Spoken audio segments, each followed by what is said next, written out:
We start with. Welcome to Padres Talking Padres. Two fathers are here. I know you're not watching the Baseball World Classic. I'm watching some of it here or there. The Dominican Republic team, that is like murderer's row. Can Yeah. you imagine having Sosa, Tatis, and Manny Machado in the same lineup? Yeah. How good that team would be. Yeah. I mean, look, there's no denying that, some of the teams are just absolutely stacked, especially the Dominican Republic and the USA. But yeah, I'm not a hater. I don't like the timing of it, and I'm not sure when Yeah. the timing would be right for it and everything. I think my big thing is that some teams are putting, it seems like, more effort into putting the best players on the team. Um, I just don't like the idea that if it's truly like, meant to, I guess it's meant to be entertainment. So I should step off my porch here, kind of thing. But, the whole ideal of having these great pitchers and great hitter or the great pitchers, especially only going like 2 or 3 innings, it's, I don't know, just seems like the all-star game all over, because we can put almost all the same lineups or people on these teams together on the American League and National League. And again, it doesn't mean anything, and I don't want it to mean anything.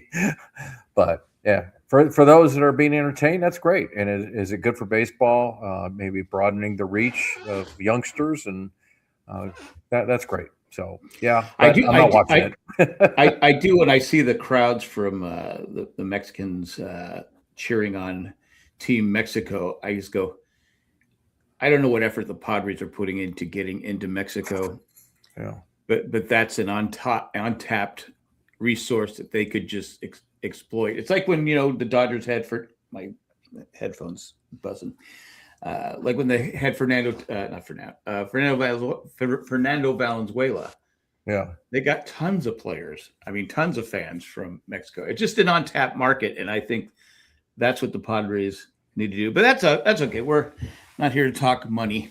But Well, yeah, it's the quality of players too, Jack, and for the quality of players to be effective or have some kind of impact on what has become America's game, so to speak. There's no doubt that the DR and Venezuela and now Japan, the quality of players keeps. It's not that they weren't already good in spots, but the magnitude of how many is getting better.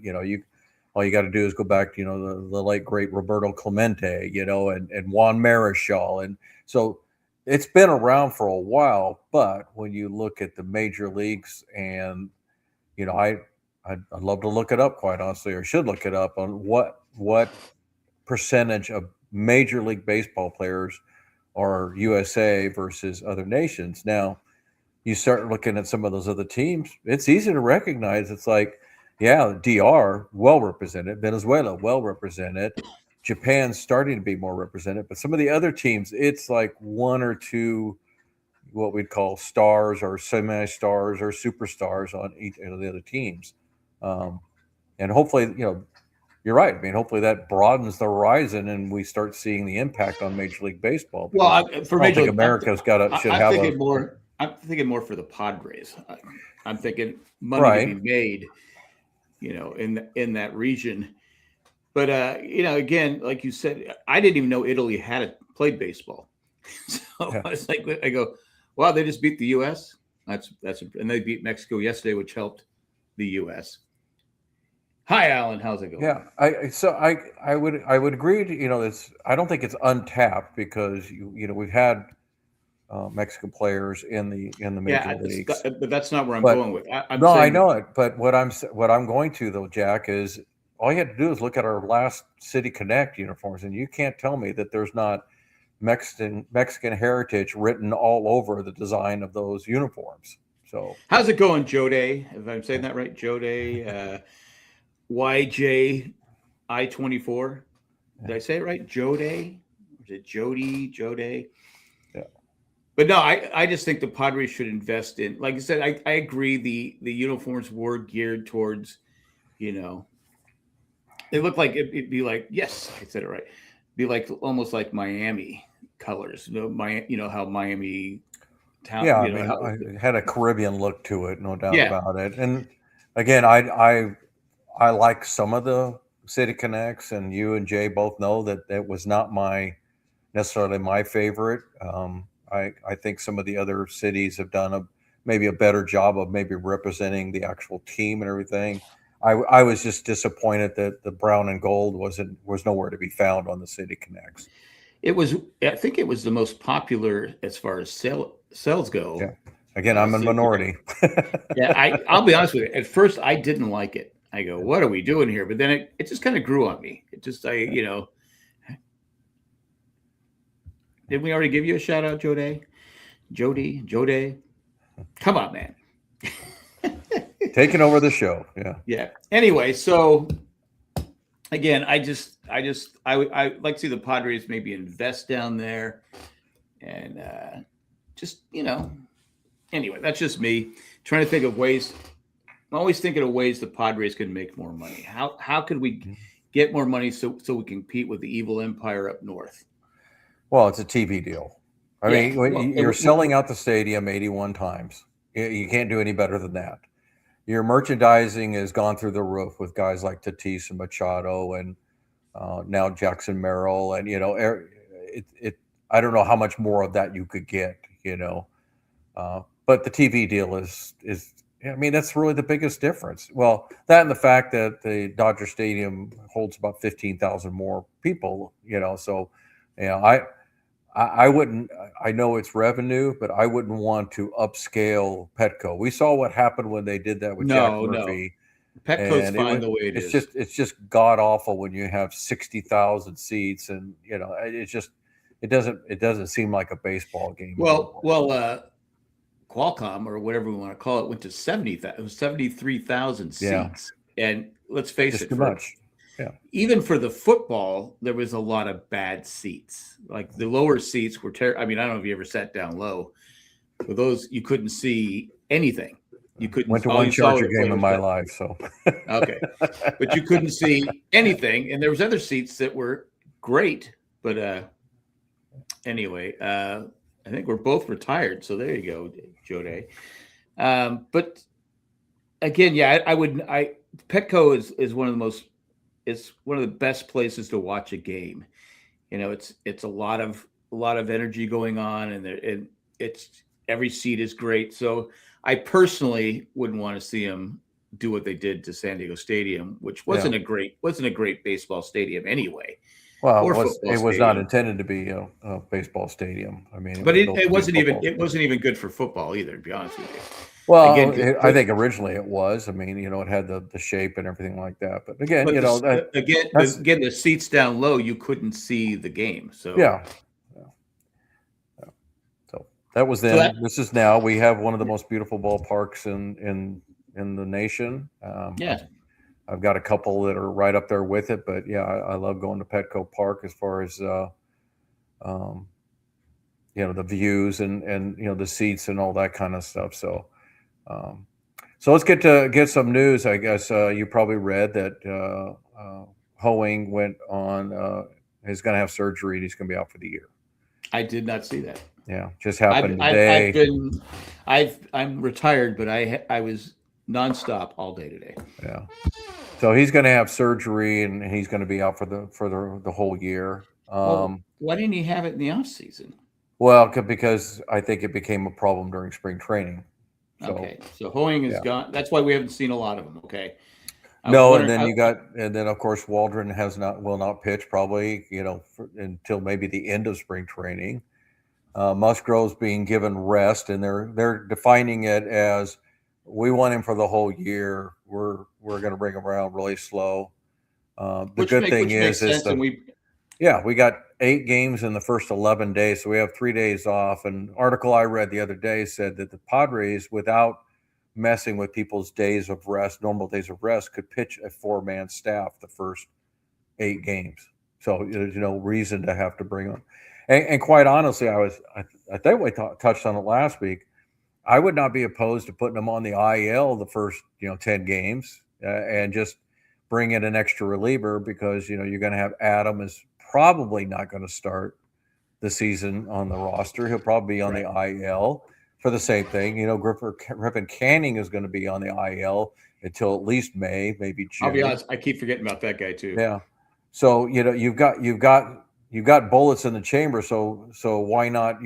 That way it allows you to keep both Marquez and Bueller if you decide to do that. You can also uh, keep Bradley Rodriguez, which almost amazing that he's the ninth guy.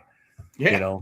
Because you got 8 relievers, you got your 5 starters, and you got 8 relievers, but you go past, you got Miller and you got Morahone, Estrada, and Morgan, and was that Peralta? Peralta? Well, Matsui may not be starting, but I mean, you just go through all 8 of the guys that they already have, and it's like there's really not much room for extra relievers.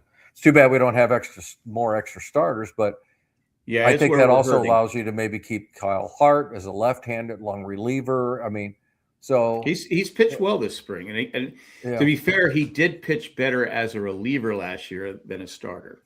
Well, the bottom line is that some guys don't get as much of a chance as others. So if you get bombed, the one out of the first 2, then they start worrying about whether or not we put you out there the third time, and I think in some ways, if you use the injuries to your benefit, or Stammen and Preller use it to their benefit, they can slow play a few guys. That why rush them? I'd rather have 9 relievers and 4 starters the first 10 days, and then let's figure it out as we go down that way.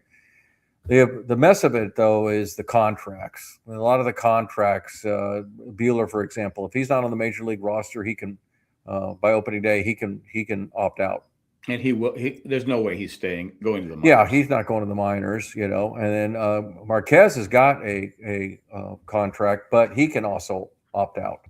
Right. He's got a major league contract, so he can decide to forfeit that. And so, some of these guys got some of these weird contracts that basically says, well, if you don't make the team, or you decide, hey, I don't want to be starter number 6 or whatever, they can choose to go other places. Now, having said that, as long as they were on the vine, so to speak, this offseason, I'm not sure there's a whole lot of room for them to go wiggle here. I'm not sure who's going to be picking up a starter this late in the game if they can't even make another team, because it's not like we're rich on starters. Yeah, so. It would be one thing if we cut a reliever. Yeah, but to let a starter go, it's like maybe they just don't have it. Right. So you got that. Obviously, the WBC guys are still over there. Bogart should be coming back. The Netherlands didn't make it, so I would assume he'll be back in the next day or 2, if not already. Right. Obviously, Manny and Tatis with the DR are still in it, and then you've got Alex Jacob and Marciano with Italy, and then you've got Mason Miller, of course, with the United States. So I don't think I'm missing anybody, but those 5 guys. Marciano is another reliever. Yeah, and he's pitched really well, and I don't think I think Alex Jacob might be toast. Yeah, I mean, he'll probably go down to the minors. I think he's got one option left, but yeah, I don't think he's the guy. He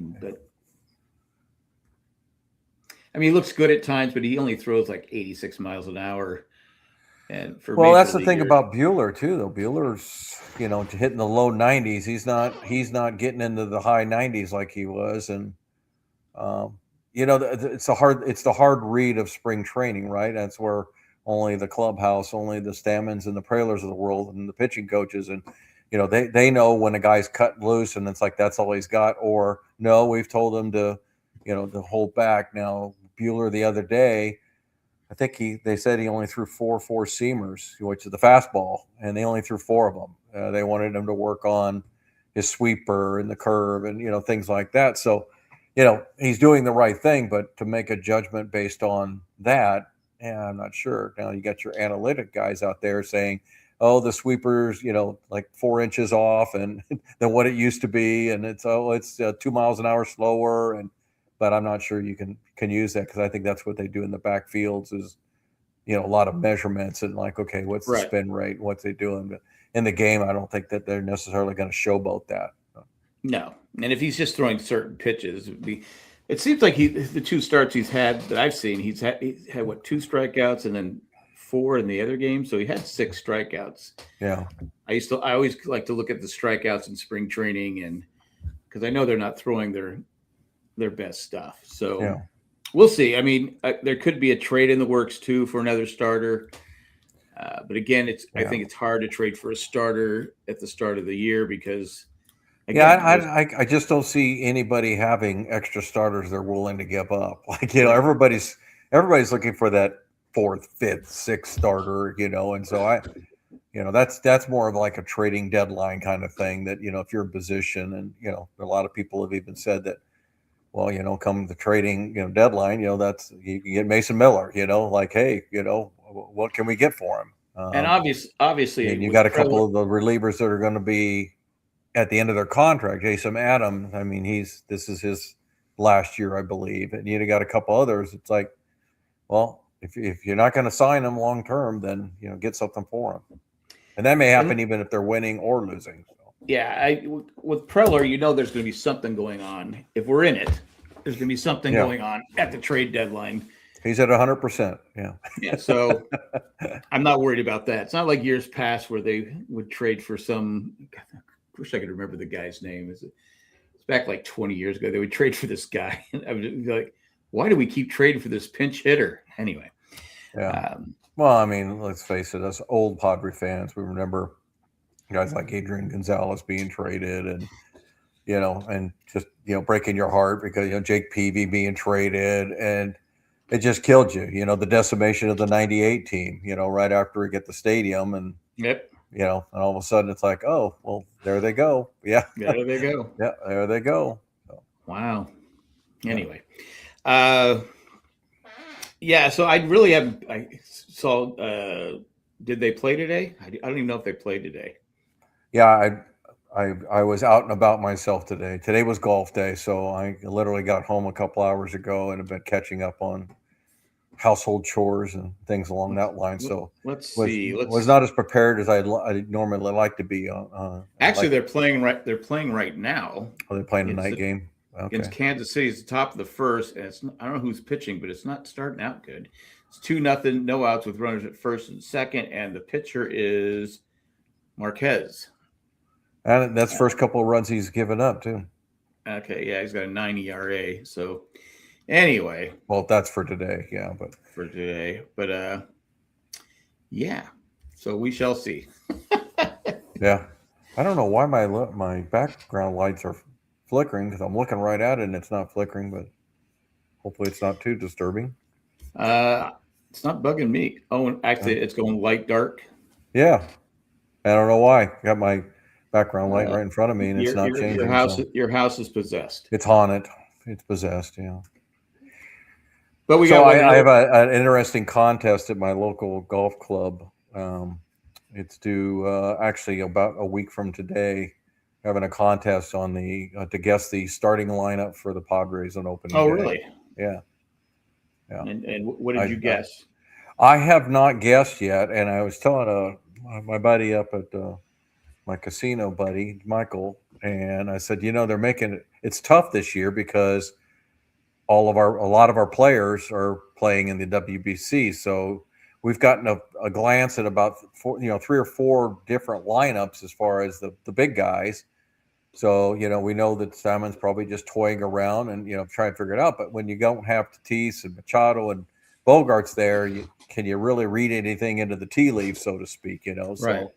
Because they had Jake leading off, a couple of games ago, and then I think he's leading off tonight too.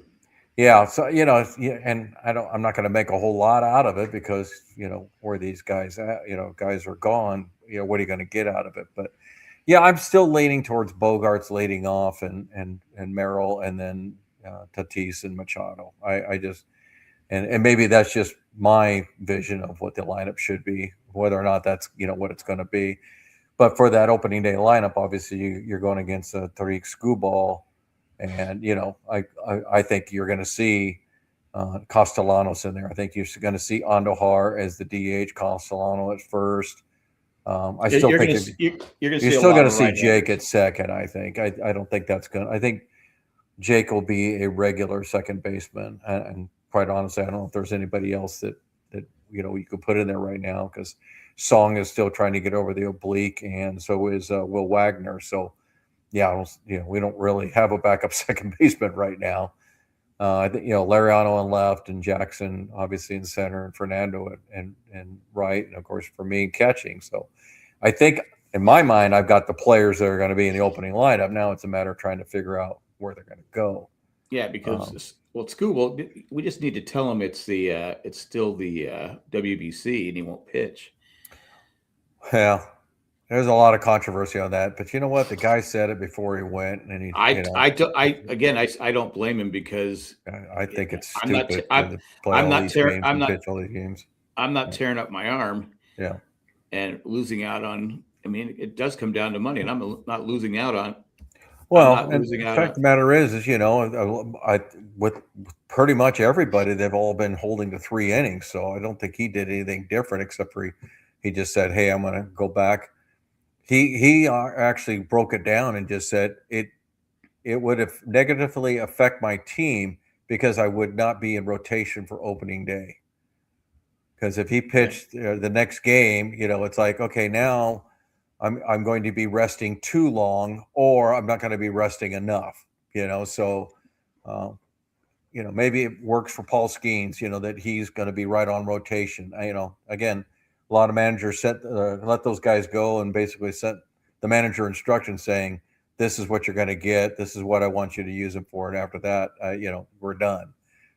Same reason you don't see a lot of relievers coming in mid-inning. They're basically like, you're pitching one, you're pitching one, you're pitching two, and that's it. But the one thing about opening day starters, when you go back in the day, of course, there were complete games and guys pitching 8 innings, but nowadays that doesn't happen nearly as much. Usually, we're going to get lucky because we only have to see Detroit once. We're probably going to get lucky in that he's probably only going to pitch 5 innings, maybe 6. So, Right. Now we got to lean on whoever's going to be our opening day starter, which I would assume would be Pivetta. I could be wrong. It could easily be Michael King too, but have to see. Yeah. Have to see. But it'd be nice to shut them down while we're being shut down. And who's to say that Scooble might be a little off that day, and maybe we just jump into one and get a 2-run homer or something like that. Yeah, because how much work has he had, during this WBC? I mean, he's only gone a couple innings. Is he pitching? I mean, he's doing his regular routine. I guess he would be. Yeah, they're all. If everything I've read, Jack, everybody's doing their regular routines. It's just trying to mesh it with what they need out of the WBC. So, the thing about this is it is well planned. So they knew in the winter, which guys were going to go, and okay, so let's start them. I mean, it's the same reason Stammen gave Fernando and Manny and Bogarts more at bats early in the spring training, and because normally they get their one at bat and go bye, but he gave them a couple of games where they were getting 3 at bats and get them better prepared. I'm sure all these managers are chomping at the bit to get these guys back, though. They're going to have a week unless if they're in the finals, it'll only be a week. Everybody else will come back, a day or two earlier because it's over Monday. So Monday will be the championship game, and then of course that's 10 days before the opening of the season. So okay, but I know for the Padres, I think they play their last preseason game like on Monday, the next Monday. And then I think they have Tuesday, Wednesday off, and then they play. I don't know if it's one of those. I know in years past, I don't see it on the schedule, but years past, sometimes they would play like San Diego State a game, something more just kind of throw the ball around and kind of keep warm and all that kind of stuff. And good thing for Padres, they get to start at home this year. So, that's always a nice thing. So. Yeah, usually they start on the road, which I would always start games in March. I would start them on the West Coast where it's going to be probably warm. Saying it for years. Go to the warm winter city, warm winter cities as much as you can, or the domes. You know, Yeah. go to Toronto. You know, if you got to go back east, and go to Florida. You know, but now I don't like that we're. Well, I don't like that we're starting with an American League team. Not that it's a big deal. But I will say this: I've always argued. You know, I'll turn it to football. Me and my son Aaron, we've always talked about this. Why do they always start with division games right off the bat? Now, football, it's even worse because you only play 6 division games. And I hate it when you open with a division game because you're like, it's the first game of the season. It means too much to have it the first game of the season. Play some non-conference games, to start. Have everybody start with 3 non-conference games and get them out of the schedule. I know the Chargers last season, their first 3 games were division games. Mm-hmm. Now, luckily, they won them all, but in years past, if you're behind the 3-0 team, it's like, well, good luck, Yeah. But I'm glad they're starting at home. They get 2 series before they go on the road. The only thing is that I also like to look at the schedule and see where they're going to be at the end of the season, because there's nothing better than having maybe 9 out of your last 12 games at home. I've been meaning to look at that. I'm going to bring it up and take a look at it, because I know in years past it sucks when you have to go to like Arizona or something like that, and the last week of the season. And let me see where I got to bring it up here real quick. Regular season schedule with the second half. Yeah, the second half they play. Well, they play 6 of their last 9 in San Diego. No, that's not bad. Yeah. Against who? Well, let's see. So kind of go with the last 5 sets of games, 5 sets of games. They play at San Francisco 3, at Colorado for 4. Then they come home and play Miami for 3. Then they're at the Dodgers for 3, and then versus Arizona the last 3. So I swear we played Arizona the last 3 games like 5 years in a row. So our last 6 games against the Dodgers and D-backs. Yeah. And that could be for the playoffs. It could be. Very much could be. So, but 6 out of the last 9, that's not bad. And then, one of them is a road trip to Colorado, which, I know it can always go south there, but I'd rather be playing Colorado Rockies 4 games than most teams. So, yeah. Because the Rockies, they may have added some talent, but they're still the Rockies. Yeah. They're younger at least. I mean, I will say they've got a couple of young players over there, Jordan Beck and Moniak. The catcher. And Hunter Goodman. Yeah. So they got, as usual, I mean, you can become pretty good at Colorado as a hitter fairly quick. But I don't know what they got for pitching. I'll be honest with you. I have no idea like who is their pitchers, because if you held a gun to my head and said name me their 5 starters and 5 relievers, I'd be like, I don't know. In fact, I'm looking at it. I'm looking at it right now, and let me see if I can get the depth chart. That'll probably so their starters right now they have Kyle Freeland. Okay, Kyle Freeland, yeah. Michael Lorenzen. He's new. Jose Quintana, Chase Dollander, and Tomoyuki Sugano. So Kyle Freeland can do us harm. Yeah, he's usually pretty good against the Padres. Yeah. But other than that, I mean, they just don't have a very deep staff at all. So, again, the problem much to worry about. The problem is, I don't think anybody wants to pitch there. I mean, it's been a problem since they opened up. I mean, they did sign, I remember back in the day, they signed Hampton to a huge contract. And Hampton, Houston Astros, He ended up tearing up his arm, so he was useless. But I just think the stadium is the outfield is too spacious. I mean, forget about the home runs. The outfield's too spacious, and they just wear down. I've said for the longest time, if they really wanted to change things up in Colorado, you squeeze the outfield, make it because they did bring in the humidifier, the legal one, which helped. which helps the home runs. But I agree with you. The outfield is just so spacious. You basically get a lot of doubles and triples there Yeah. because of that and everything. But And yeah, we I mean, and but today's a lot of hitters don't want to come to Petco because the ball doesn't fly. yeah, So I that's mean, true. every ballpark's got its thing. You can, there's not a ballpark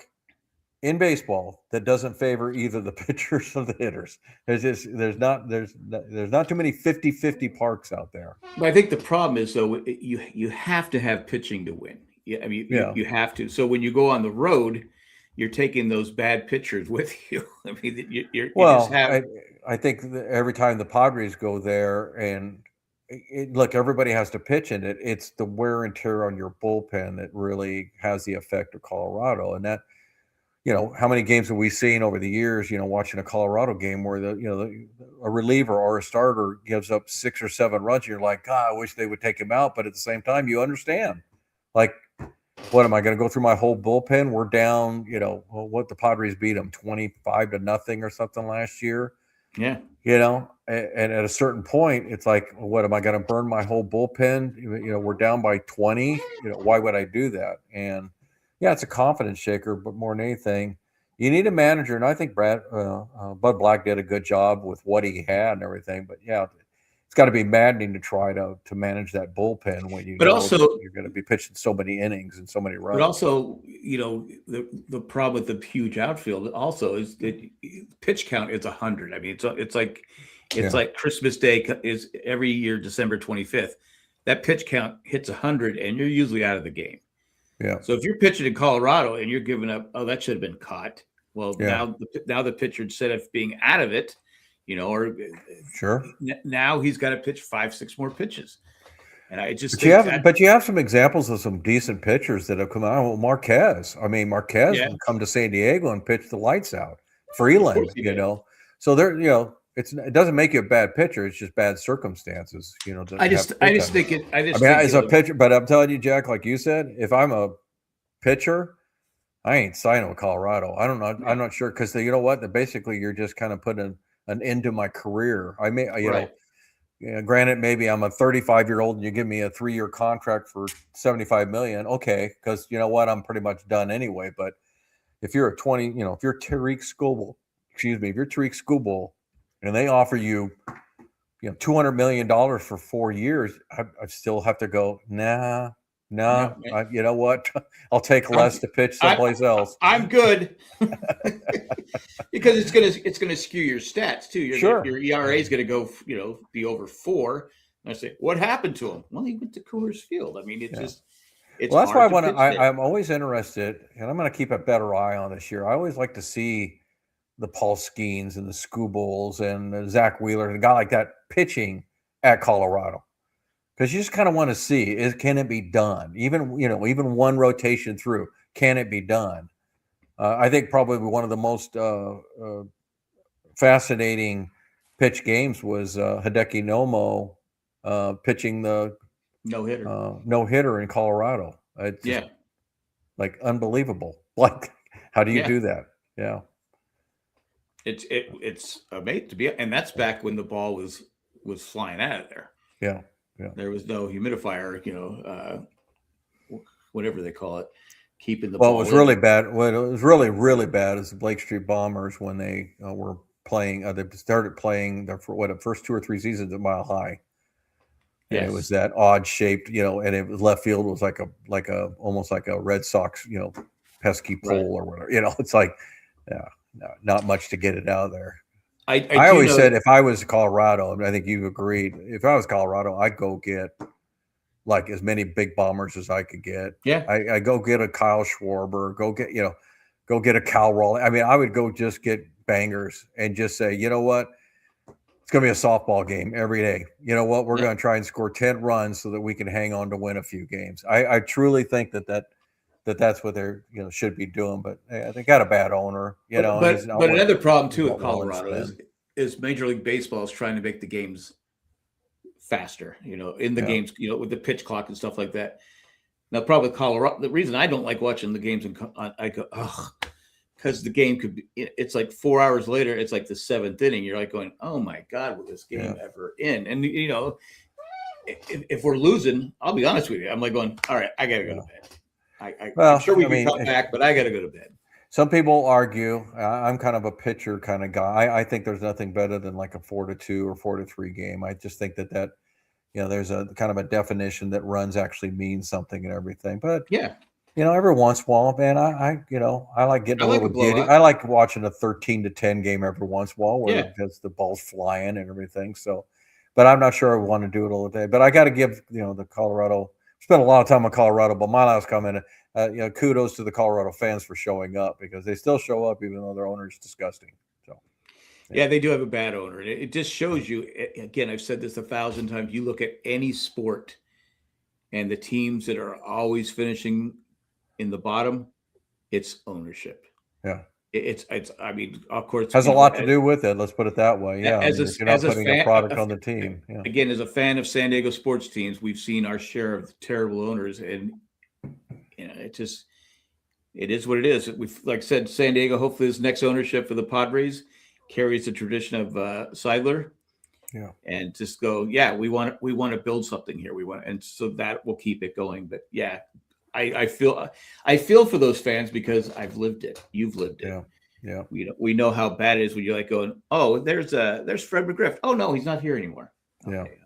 Here's Dave Winfield. Well, Dave Winfield was on Croc, but just like you said, Peavy and Gonzalez and all these great players, Finley, and the list goes on that we lost. And it's that's one thing I like what Seidler did is he said, okay, people might hate this, but we're going to sign Jake Cronenworth to a long contract. Bogarts is going to be here 10 years. Manny's going to be here. Tatis is going to be here. Merrill. That's something that San Diego didn't have in the past. The players were only here for a cup of coffee and then they'd leave. So, well, that's why I kind of get a little bit irritated at Padre fans that are on X or whatever and complaining about, oh, they're not signing anybody and everything. It's like, you do realize we already have the core that Preller has signed. Machado, Merrill, Cronenworth, Musgrove. I mean, you got about 9 guys that represent the team, and they cost money. Like that's already a very large part of your payroll. You can't just go out every year and just spend $300 on a player. You can't do that every year. Like, oh, let's go and get another one. Let's get another one. It doesn't work that way. Well, and again, most teams, because I don't want to talk about those guys all the time, but most teams don't do that. No. The Yankees don't do that. I mean, the Mets did it. The Mets have done a little bit of it over the years, but what they did this year was they basically swapped out 3 guys and brought in 3 new guys, and basically the money's about the same. Right. And I think that's what most teams have to do is figure that out, because you look at some of the big signings by these teams that maybe aren't usually in it. Like Baltimore, because how many years for Baltimore have people been saying, they got this young talent, they got Gunnar Henderson, and they got this guy and that guy and everything. It's like, man, if they could just get that one guy, but they didn't spend. Now they went out and got Alonso. Now I think they should have done that 2 years ago. Not maybe right. Alonso, but I mean they should have got because those other guys now they've only got about 2 years left before they go free agency and everything. Yeah. So. No, I like the Padres method. It took me a while to become a Preller fan. I didn't like the prospect thing, but then I've read some very interesting articles on what that means. And I think we covered them a couple episodes ago about the percentage of guys that, your top 2 or 3 prospects in baseball are superstars. The rest of them, it goes downhill as far as whether they even they become a player of any context at all. So I kind of look at it. It's like, yeah, every once in a while, maybe a DeVries goes south on you because you traded him, or maybe, Anthony Rizzo years back, he ends up being a good ball player. But I tell you what, you go through some of those trades, and a radio show here did that about 2 months ago, and I was just shocked. He went through every trade over the last 5-6 years of prospects, talking about the prospects, and there's. The best ones are the ones the Padres kept. The rest of them have made no impact in the major leagues. Now, most recently, you got James Wood, looks like a pretty good player. Other than that, I mean, you got some guys that like DeVries that you sit there and go, ooh, is he going to be that great and everything? Well, Well, that's the one. maybe he does, If but when we you're got on X, Miller. yeah, when you're on X, people go, oh, they post his home runs. Yeah. But And you've got Miller, who is a very tradable commodity. He is recognized as being the best reliever in baseball, and you've got 4 more years of him. You know what? You could get a pretty good haul from him. Now, maybe and probably more to Prayler's liking. You'd probably get a major leaguer out of it. You would get right. a double A player. Because that's the thing. DeVries, as good as he is, I think he's going to double A this year, but that's still a long ways from the Well, he major plays league. shortstop. They just signed a shortstop to a long-term contract. So Jacob Wilson, yeah, yeah, so he's going to have to find another position if he's going to play. or Jacob Wilson And will, but yeah, yeah, but either way. but I do like what the A's have been doing, though. I mean, unfortunately for the Oakland folks, and I really do extend my sympathy to them because it sucks when your team's getting taken away, and all of a sudden now the A's are spending all this money. yeah, Yeah, they're signing all these young players, which they should have been doing anyway, but they're signing a lot of these young players. They're kind of going more of the Atlanta Brave route, right. where they've got these guys that have gotten maybe 2 years in the majors. And that's what the Braves did with Acuna. That's what they did with Riley. And, I think even Olsen, not Olsen because they've traded for Olsen from the A's. Yeah, But the catcher, Drake Baldwin, I think, yeah. so they're doing kind of the Braves thing where they're going out and they're kind of taking care of their core. They've got some young studs over there, man. I mean, that team goes and gets some pitching pretty soon. They're going to be something to deal with. It does suck that they wait until after they move. Yeah. The Oakland Oh, fans yeah. are like, because people aren't. I say it 1,000 times. Nobody's going to pay for crap. Yeah. If you're not putting effort into putting the best product available, and obviously people in Oakland know, okay, we can't go out and compete with like the big market teams, but we could be doing better than what we're doing. You're just trading these guys for has-beens so you can have an excuse to move, which is always the key. Oh, people aren't showing up. Yeah. So we have to move. And it just and they go out and they know another city will, Well, say, okay, I think come the here. proof has always backed you up on that, Jack. I know it's not a novel ideal, but you've been talking about that for many years. San Diego is a perfect example. And then I got to say, St. Louis always got credit for like, oh, the fans are coming out. They'll come out in droves and everything. Guess what? Last 2 years, they haven't been good. And guess what? No, They're not coming out anymore. no. So the product is everything. You can't have stinky teams and people will still come out. There's very few, obviously the bigger cities that'll probably come out, but maybe not in droves, but they'll still come out because, Philly, New York's, the LA's, they're going to come out no matter what. The They may not fill Cubs. the stadium, but they are going to Well, still also, come out. Yeah. it is A funny percentage how thing. You got it is 6 funny million how people. yeah, it is funny how St. Louis, but they're very knowledgeable fans, but I think that's part of the problem. They know the team. They don't like the direction the team's rebuilding, and Yeah. they're like going because they always, as long as I can remember, the Cardinals were always competitive. Well, the Cardinals have always been, they always seem to get the right free agent at the right time. I Right. mean, they were just so good at it. It's just always brought in the right guy at the right time. Yeah.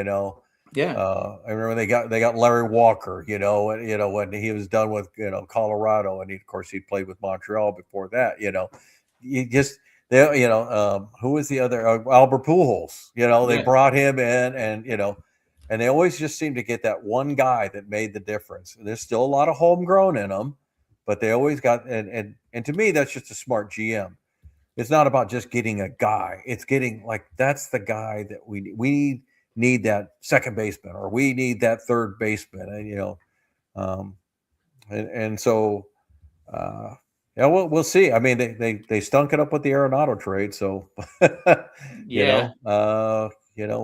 we'll see what he's got left in the tank. Yeah, that turned for out to be a Arizona. bad. That Yeah, turned out to be a bad trade for the Cardinals, just because Arenado was making so much money. I mean, he was yeah, just making a fortune. Again, Arenado offensively should have stayed in Colorado yeah.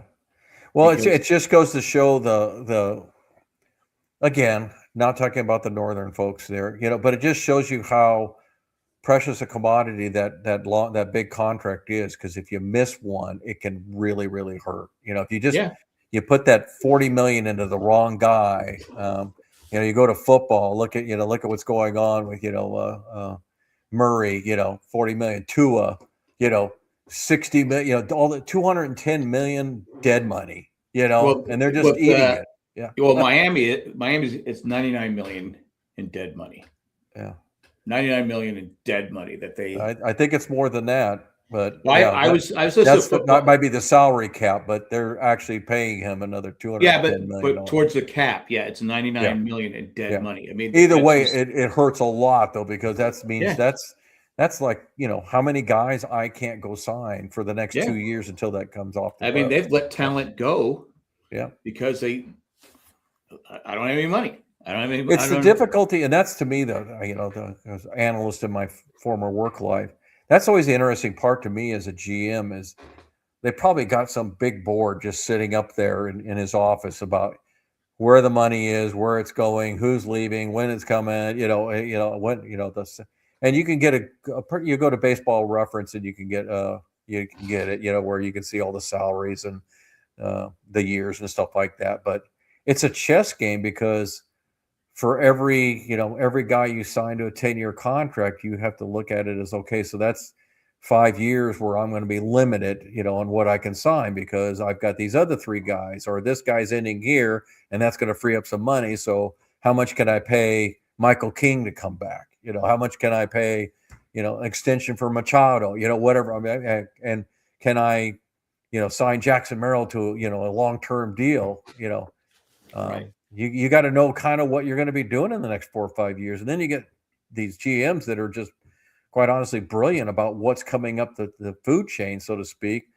They have to kind of get their fortune teller ball out there and figure out, okay, out of these five guys, how, guys, scouts, how many do you think are going to hit in the major leagues in 2 years? Because, we need some replenishment at this year. And, when we go to the draft, we need some more third basemen because Machado's going to be, gone in 7 years. And so, let's start working on that. And Yeah, I just think it's interesting. Yeah. putting together a sports team is not as easy as it No. sounds. I mean, I'm sure we all think, yeah, I could do it.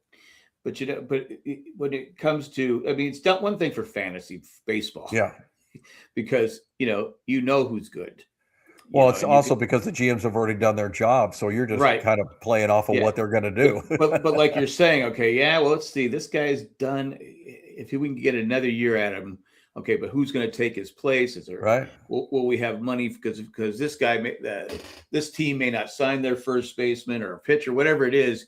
Who's going to be a free agent in 2028? Yeah, I can't bank on that, so I got to wonder Right. who's this, and plus in baseball it makes it harder because your team may not have the resources to go out and get that guy that you need because there's another team, or that team signs him to an extension you weren't expecting, or right.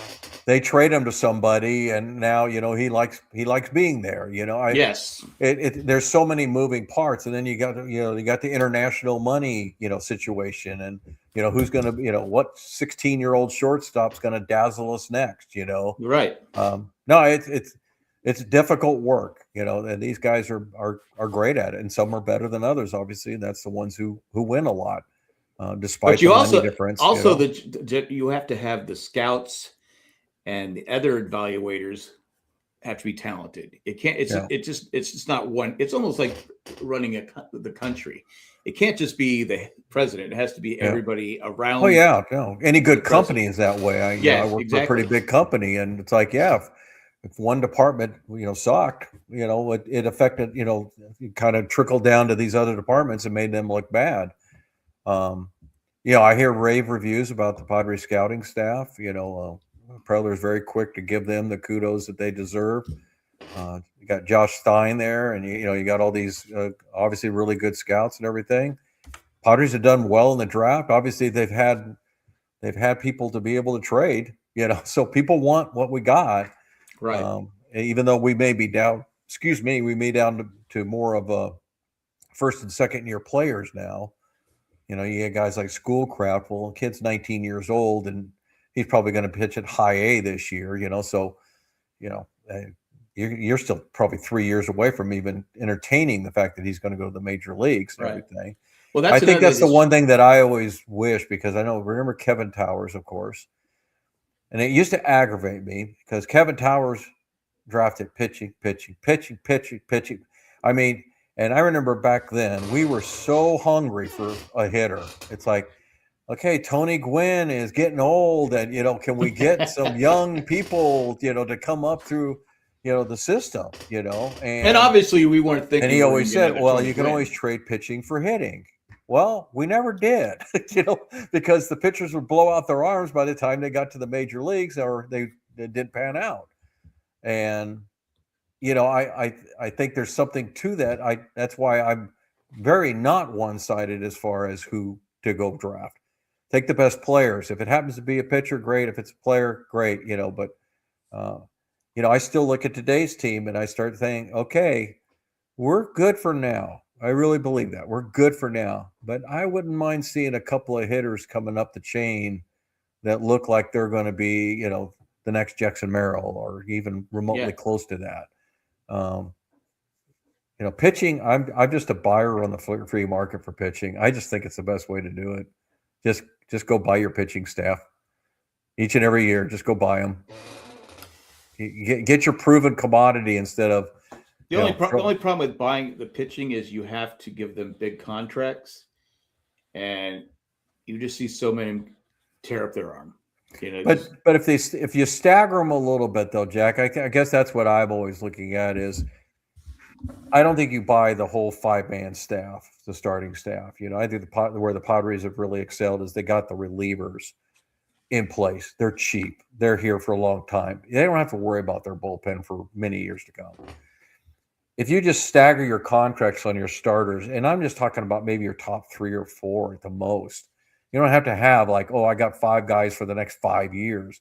But if you've got, and I'll just use their names, but if you got Pavetta for the next year, and then you got King for 2 more years, and you got Musgrove for 3 more years, and then you got, Vasquez for 4 more years. To me, you're staggering enough that I'm never going to lose. Boom, everybody goes at the same time, because that's when it hurts. Right. But I'm with you. I don't think we're going to sign anybody with a 4-year contract, not unless you're willing to give them $150 million. Yeah. What was it? Luzardo just got, was it 4 years, 150 or something? I mean, it's just eye-popping number. In fact, because they were commenting like, well, what's Scooble going to get then? Is he going to be the first $50 million a year pitcher? I was listening to Major League Baseball on SX, Sirius Radio, whatever it is. Yeah. And they were saying Scooble could get $400 million. That some of the big market teams out there. Well, the Dodgers will get them. I mean, the Dodgers are going to get them. I mean, I don't know why we're even. They're even saying that people would be, that some teams, and they mentioned the Dodgers would probably give him a 10-year contract. Yeah. At $40 million a year, and most of it would be deferred. That he would get, and he'd be set for life. I mean, I can't blame him. No. That's why I said I don't blame him for not pitching the WBC, because I'm not blowing out my arm. I'll tell you, here's my prediction, Jack, because we know that the contract, the CBA, is final on December, or gets done on December 1st of this year. I'm predicting right now that Tarek Skubal will sign a multi-year richest pitcher contract before December 1st. Oh yeah, because I believe that the Dodgers are going to do it, and I believe the Dodgers are going to try to not sneak him in, but they're going to try to get him under the current contract, so that when they start talking about the stuff in the CBA, if something happens where they say, "Oh, we're going to put a cap on it," well, we already bought him. We can't do anything about that. Yeah, I totally predict he will sign. I also think right now they're doing it just to say "F you" to everybody else. No doubt because about it. That's They just their basically attitude. they've already basically said it without saying F you. They've basically been saying we're going to continue to do this. We don't care what people think about us. Yeah. We don't care. We're going to put the best team out there. Our fans deserve it. Yeah. They suffered. Yeah. Anyway, but that is what it is. But yeah, I'm excited. I think, as the season gets closer, I'm like, I really like the Padres as a team. Obviously we're playing. I gotta believe we're playing for second place, because I just don't see how we could compete all season with it. I mean, last year we were 3 games out. I don't think it's going to take much to throw an upset in there. I don't think it's going to take some like miracle. I think if this team plays to what I look at our lineup, we don't have Shohei. Okay, we don't. Nobody does. I mean, the Dodgers got him, and Judge is on the Yankees. To put anybody in those two atmospheres, you're just kind of being ridiculous. I think. I don't think there's any problem with acknowledging those are the 2 best players in baseball right now. Okay. Yeah. But Mookie's getting older. Freeman's getting older. I look at Kyle Tucker. I'd love to have Kyle Tucker, but I don't think he's worth what they paid. Not that No, matters. I thought he was. I don't see him just going bananas on it. And so I look at it and I look at the fragileness of their pitching staff and everything. And it's like, you know what? I'm not just having season opening optimism here. I really truly think the Padres could win the division. I think they filled in Preller filled in the puzzle pieces just right. I think Castellanos is a difference maker. I think Andujar a little bit aggressive on the swing, but you don't have to play him on defense. He's a great DH. I think he's a better DH than we've ever had. I mean, an actual probably going to be playing DH quite a bit kind of thing. Sheets is back, and you get the big Ford rolling. For me, at catcher, I think a lot of it, obviously, just like every team in baseball, hinges on the starting pitching. If we can stay healthy, that bullpen's going to carry a lot of games like it has for the last however many years. If we can keep us in, if they can keep us in the games, 5 innings. Yeah. You got 8 guys in the bullpen. You pitch 4 of them one day, and you pitch 4 of them the next day, and you kind of run them out there, and we'll see. So next week we will probably know a little bit more about the roster. We'll be getting close. We won't have the full roster, and then the week after that is opening day, of which I will not be here. Oh, you're going to be at opening day? I will be in Reno. Reno. I'll be watching the game, but I'll be in Reno watching the game. So, Reno. Yeah. All right. So we'll have a full week for me to get in there and discuss what's going right and what's going wrong so far. All right. Yeah, there we go.